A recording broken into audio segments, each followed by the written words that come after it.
Okay, so welcome back to our discussion about triangles. And in this video, we're going to talk about the base angle theorem. And this one is a pretty simple one.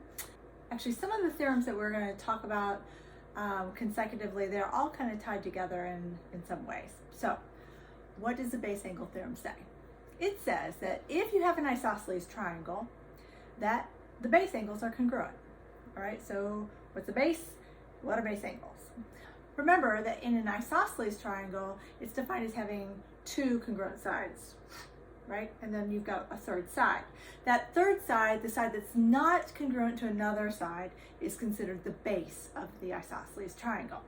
And the base angles are the two angles that are formed with that base, okay? Okay, so let's go ahead and prove this theorem. It's a pretty easy one to prove.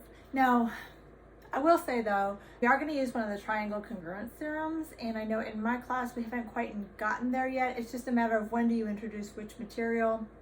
Typically this proof is shown after that, but I'm kind of putting those basic theorems together and then the triangle congruence theorems together.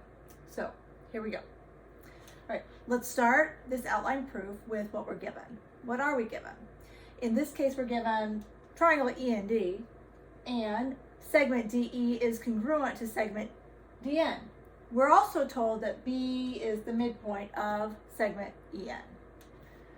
This is what our drawing looks like. We have triangle END, and we know that segment DE is congruent to segment DN, and we know that B is the midpoint of EN. That's what we know so far. So let's go ahead and claim what we know and tell everybody that we know it loud and proud because it's given to us. Okay, there we are, right? Now, where do we go from there? Well, we can't really do a whole lot with the fact that we have a triangle. We don't have a whole lot that we can do with this segment DE is congruent to segment DN, but we can use the fact that B is a midpoint. Because what does that mean? If B is the midpoint of segment EN, that means that segment EB must be congruent to segment BN because that's what a midpoint is, the definition of a midpoint. Now we have this drawing here. Let's go ahead and mark what we just stated. I definitely suggest marking up your drawings once you're starting your proof because that helps us have some momentum and look at what we know. Now we know that B is a point here on this base. Let's go ahead and draw the segment that connects B to the vertex here of D. All right, so now I've got this segment, and you can draw a segment between any 2 points. We know that. So let's go ahead and state now that segment DB is congruent to, wait for it, segment DB. It's congruent to itself. Okay, we're going to use that because we are going to prove these triangles congruent. Okay, and we can say that because everything is congruent to itself. Everything has the same measure of itself, right?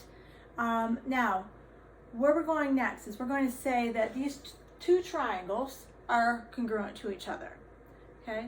When you have all three sides congruent to all three sides, and I've got this set of sides here, I've got this set of sides here, and I've got this set of sides here, we can say that the triangles are congruent to each other.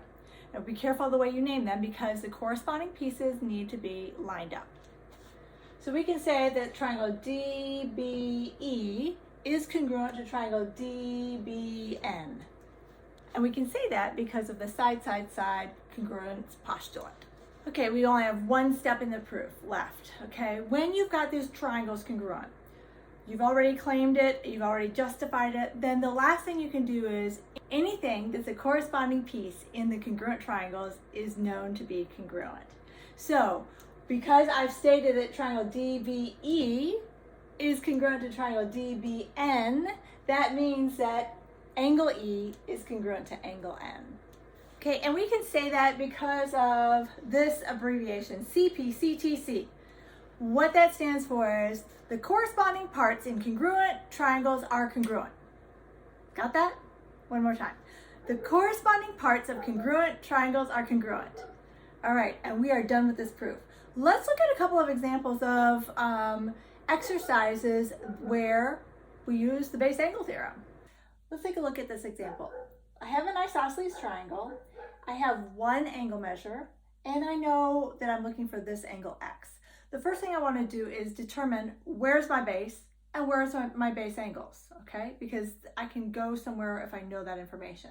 Notice that these two sides are my congruent sides, the legs of the isosceles triangle, so that means that these two angles will be the congruent ones. I'm going to go ahead and mark those, right? Because that is going to tell us what to do next. If these two are congruent, that means that this must be 54 degrees. And I can find the value of x by just using the triangle sum theorem. 54 degrees plus 54 degrees plus x degrees is equal to 180 degrees. Use your math algebra skills and isolate x. Okay, so when I add the 54 degrees and 54 degrees, I've got 108 degrees. And when I subtract that to the other side, I get that x is equal to 72. All right, awesome. Now you can double check that by adding them all up. Let's look at this one. In this one, I know that the measure of angle 2 is x plus 94 degrees. And I have actually two isosceles triangles. I have this one where these two sides are congruent, and I also have this one where these two sides are congruent. So let's start with where we know a measurement. We have a measurement of 47 degrees here. All right, if this is the isosceles triangle and these are the two legs, that means that these two angles are congruent.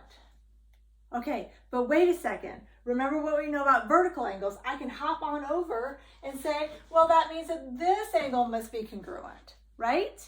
Okay, so all three of those we know are going to be 47 degrees. Okay, now let's look at that top triangle. Another isosceles triangle, right?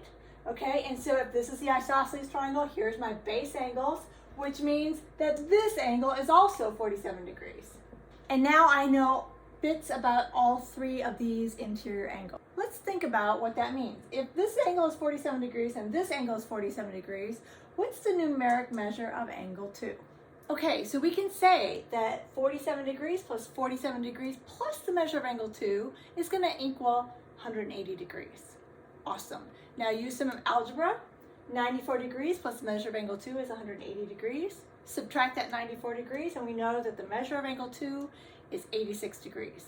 Okay, great, but I need x. So let's go ahead and sub this in right here. And if I know that 86 degrees is equal to x plus 94 degrees, I can subtract this 94 degrees and say that x is equal to -8. All right, last example. Ready? Here we go. Oh my gosh, what's going on there? I have a right angle, and then I've got 1, 2, 3 sides that are all congruent to each other. Huh. Does that mean all the base angles are congruent to each other? Be careful, because that's not true, okay? But it does mean in each of those triangles, the base angles are congruent. So let's start with what we know. This angle here, this obtuse angle, is 148 degrees. All right, so that's going to give us access into this triangle because I know that this is a linear pair. These two angles must sum to 180 degrees. So that means that this angle will measure, this little angle will measure 180 degrees minus 148 degrees, which will give us an angle measure of 32 degrees. Now let's just consider the rest of this triangle. It's isosceles. Here's my legs. That means my base angles are down here. Okay. Now I know that these two angles are congruent, but look at what I need. I'm trying to get way over here, and I don't even need to know these measurements. What I do want to find out is what's the measure of this angle right here. Okay, so together, this angle plus this angle will equal 90 degrees. So I just need to subtract 32 degrees from 90 degrees, and I'm going to get an angle measure here of 58 degrees. Now, this angle here is a base angle, and this angle here is a base angle, right? Because I have isosceles triangle with legs here. So here are my base angles. So this one will also end up being 58 degrees. And so easily I can use my linear pair postulate and say 180 degrees minus 58 degrees will give me what I'm looking for there. So that's going to end up being 122 degrees, and we are good to go.